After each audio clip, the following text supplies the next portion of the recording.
Tennessee Titans versus the Denver Broncos. I'll hit you with the projections real quick. Tannehill's a borderline start. I like him this season.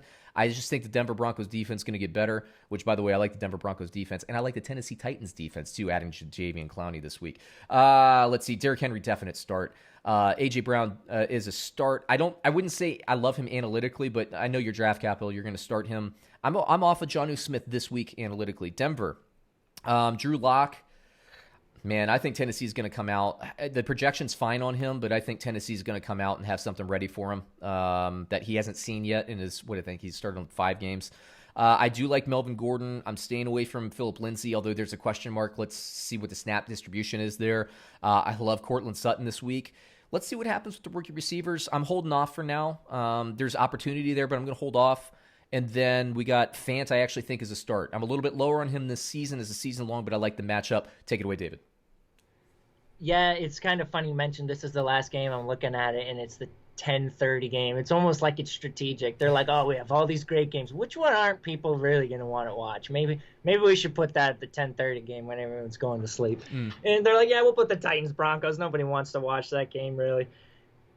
I think you mentioned A.J. Brown. Don't you ever think about benching this guy. I don't care that the Broncos were the 9th hardest wide receiver matchup last year. This guy's an animal. Chris Harris is gone. You're starting him no matter what. I don't mind paying up for him in DFS, even a bad matchup. This guy just has boom potential every week. He's a monster. He's an animal. You start him no matter what. As opposed to the other players, I like Tannehill. I think if you drafted him, you're starting him in that league. Denver, it's gonna be tough sledding. I think week 1, again, you mentioned Drew Lock. He started 5 games so far. Titans defense has been great. I think they just added Clowney. It's been back and forth. I believe he's finally actually legitimately signed. So you add Clowney to a defense that was already solid last year, a defense that basically helped lead them to a late playoff run. It wasn't just the running game that was doing well, and Tannehill and A.J. Brown. It was that defense that stepped up as well. So I think Drew Lock, first start of the season, new team, 6-star ever. I don't know if I want any Broncos in my lineup this week. Yeah, I mean, all Vrabel and Fangio too in Denver, but all Vrabel's been doing was looking at tape and saying, okay, we have 5 games of tape on Lock. What doesn't he do well? And they're just going to hit him with it. I think this is going to be a little bit, I'd say the first 8 games, and I'm a big buyer on Denver, so I want to put that down. I think Denver's a team on the rise. I think the defense is going to really take a step forward this year. But I think Locke is going to have a tough first 8 games and then settle in the last back half of the season. He's going to be good. Tennessee, dude, adding Clowney to that defense, which I already liked. They could be a top 5 defensive unit this year now, where I thought they were always start worthy, but they could have moved to the upper echelon with that move alone.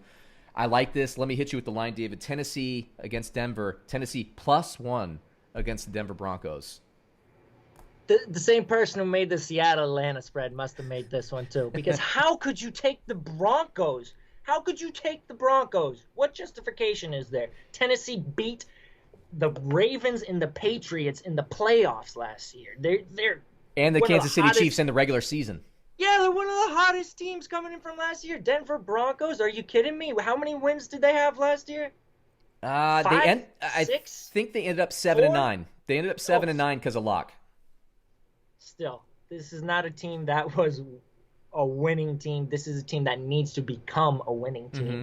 Tennessee already is. You're betting on Tennessee. Don't you even think about betting on Denver. Dude, watch, man. Denver's going to win now, the one pick that I go crazy. That's always the way it goes. But I'm with you, man. Here's the deal is the whether it's Tannehill's fantasy football ranking, whether it was the early season Derrick Henry early in the season, the fantasy people came to their senses, but he was like a low second round pick at a running back to start the season. Like I'm talking May, June. It was crazy. And people, I think they look at the back season, they think Tennessee was a fluke. Look, I've been on record of this. Is Tannehill is a better quarterback than Marcus Mariota. When they made that trade, they have that ground game that can just beat the crap out of people. And you have a quarterback that not only is more mobile than people think. He was wide receiver in college, I think. But not only is he more mobile than people think, and faster than people think, he can push the ball downfield to guys like A.J. Brown. When you can be a ground and pound smash mouth team and throw over the top and play the defense that the Tennessee Titans are capable of playing, I don't think the back half of this last season was a fluke, man. I think they're every bit as good as we saw at the end of last season. I think they're a 10-win team.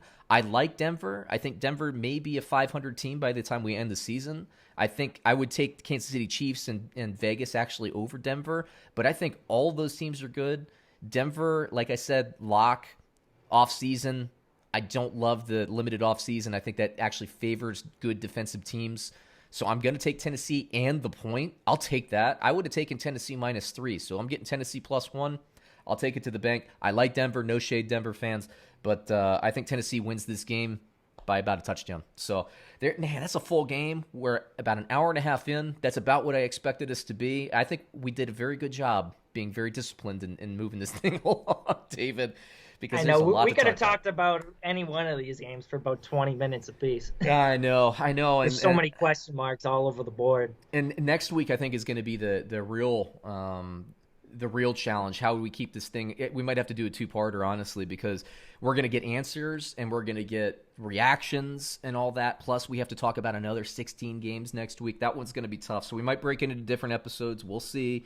But there you go, man. A full complement of games. David and I are pumped and ready for the season. Hopefully you are as well. Let's win some fantasy games. Let's go out. Let's make some bets. Let's get paid, everyone. Here's another episode of Fantasy Football Almanac Show in the books. Dave, you got anything for the crowd before we go?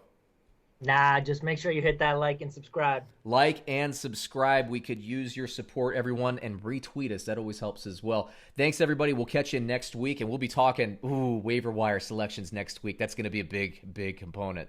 Thanks, everyone.